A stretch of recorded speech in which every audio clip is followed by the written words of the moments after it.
তাই এখানে অনেকে ছিল, সকলেই চলে গিয়েছে। তাই আমি বলছি অবশ্যই আপনারা কেউ শতন উঠে দেবো।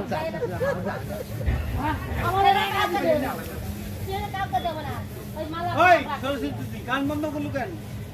ও